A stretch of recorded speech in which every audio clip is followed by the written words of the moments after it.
கர்த்தருடைய நாமத்திற்கு மகிமை உண்டாகட்டும். பிரியமானவர்களே, சென்ற மாதம் முழுவதும் கர்த்தர் நம்மை பாதுகாத்து வழிநடத்தினார். எல்லா விதமான தேவைகளிலும் ஆண்டவர் நம்மோடு கூட இருந்தார். இந்த புதிய மாதம் 11வது மாதம் நவம்பர் மாதத்தில் இந்த காலை வேளை இது ஆண்டவரை நோக்கி நாம் பார்க்கவும், இந்த மாதத்தின் வாக்கை தியானிக்கவும் கர்த்தர் கிருபை கொடுத்திருக்கிறார். ஆதியாகமம் 22ஆம் அதிகாரம் 14ஆம் வசனம், கர்த்தருடைய பர்வதத்திலே பார்த்து கொள்ளப்படும் என்ற வாக்கு இந்த மாதத்தில் நாம் பெற்றிருக்கிறோம். எனவே பிரியமானவர்களே, ஆண்டவர் நடத்துவார்.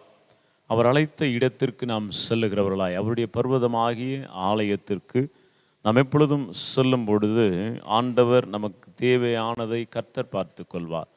இதோ ஆபிரகாம் தன்னுடைய மகனுக்கு சொன்னது போல, மகனே, ஆண்டவர் எல்லாவற்றையும் பார்த்து கொள்வார் என்று அவன் சொன்ன அந்த விசுவாசம் கர்த்தருடைய பர்வதத்திலே பார்த்து கொள்ளப்பட்டது.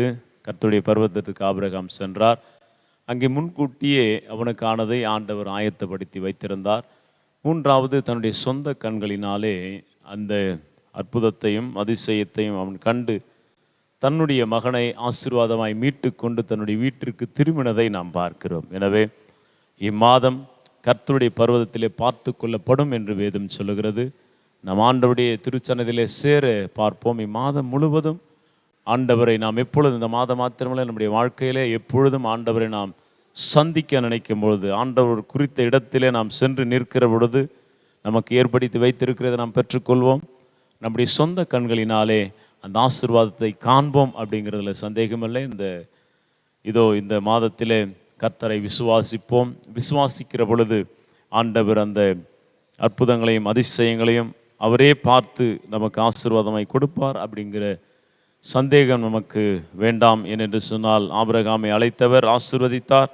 கர்த்தருடைய பர்வதத்திலே பார்த்து கொள்ளப்படும் என்ற வார்த்தை யெகோவா இரே என்று சொல்லி அந்த இடத்திற்கு அவர் பெயரிட்டதையும் நாம் பார்க்கலாம். எனவே நம்முடைய வாழ்க்கையிலும் ஆண்டவர் பார்த்து கொள்வார் என்ற விசுவாசத்தோடு மாதத்தை துவங்கியிருக்கிறோம். கர்த்தர் பார்த்து கொள்வார், அவர் அதிசயத்தை செய்வார். ஜெபம் செய்வோம். நல்ல பிதாவே, கர்த்தருடைய பர்வதத்தில் பார்த்து கொள்ளப்படும் என்று இந்த மாதம் வாக்கு கொடுத்திருக்கிறீர். இதை கேட்கிறவர்களும் பார்க்கிறவர்களும் ஆண்டவர் மீது விசுவாசம் வைத்து நீர் குறித்த இடத்திற்கு அவர்கள் வந்தடைகிற பொழுது இது அவர்களுக்கு ஏற்பாடு செய்து வைத்திருக்கிற ஆசீர்வாதத்தையும் அந்த ஆசீர்வாதத்தை அவருடைய கண்கள் காணவும் இம்மாதத்திலே கிருபை செய்யும் என்று வேண்டுகிறோம். ஆசீர்வதியும் எல்லாவற்றையும் இயேசு கிறிஸ்துவின் நாமத்தின் வழியாக வேண்டுகிறோம் பிதாவே.